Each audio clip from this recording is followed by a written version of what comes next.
The boxing saga of Jake Paul continues, and next up he faces one of the best wrestlers in MMA, Ben Askren, whose boxing skills are, well, let's just say not the best. But let's not count Ben out just yet because he may have some tricks up his sleeve.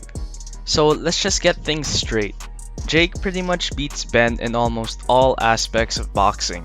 He's got the better jab, the better straight, more explosive, and better footwork. All the moments when we saw Ben actually throwing strikes in MMA were pretty much just used as setups for his wrestling takedowns and usually looked very sloppy.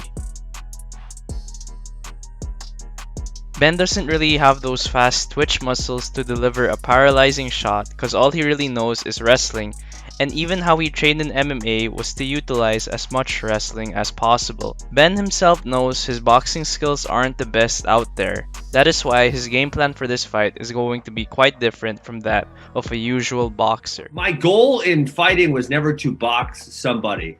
My goal was to get through the punches and kicks and get the takedowns, and 99% of the time that worked. Obviously, there's one time where it didn't work, unfortunately. But, you know, my training was very focused on that.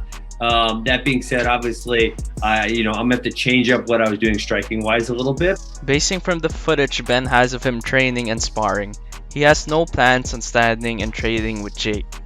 Basically, what I instead see Ben doing is to really utilize the clinch game in boxing and fight at the inside range as much as possible. A good basis for this style is Roberto Duran. When Roberto fights guys, he's literally leaning his whole body weight on them, forehead to forehead, and landing as much punches on the inside as possible. It's only in this range where Ben really has a chance because here he can utilize his wrestling and some dirty boxing techniques, and Jake has never fought someone in this range before. A lot of people who reacted to Ben's training footage were saying he's quite bad. I actually saw this as a big improvement as compared to how he boxed in MMA. Albeit not the most explosive punches out there, Ben has a pretty good uppercut that he's able to land repeatedly and quite cleanly on his sparring partner. I can see this punch catching Jake clean when they fight. The fight really boils down to if Ben can take the shots of Jake and pressure him in this inside fighting range. Now Ben has been hit with some real hard shots in MMA, but unlike in boxing, there's no way out after you get rocked. You can't grapple your way out of a situation if you get dazed by a good clean punch. You're just going to have to take it, or at least try to clinch the guy. Also, Ben is going to have to work to get in the inside range, and good clean jabs from Jake could make it real hard to get in close. The longer the fight goes, the more in favor the fight becomes for Ben. You're going to start to see the experience difference in those late rounds, and Ben has had many fights that went the full distance.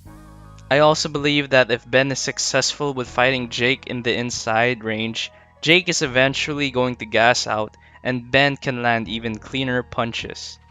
So, who do you have winning this fight? I'm still leaning towards Jake, but I wouldn't be surprised if Ben pulls the upset.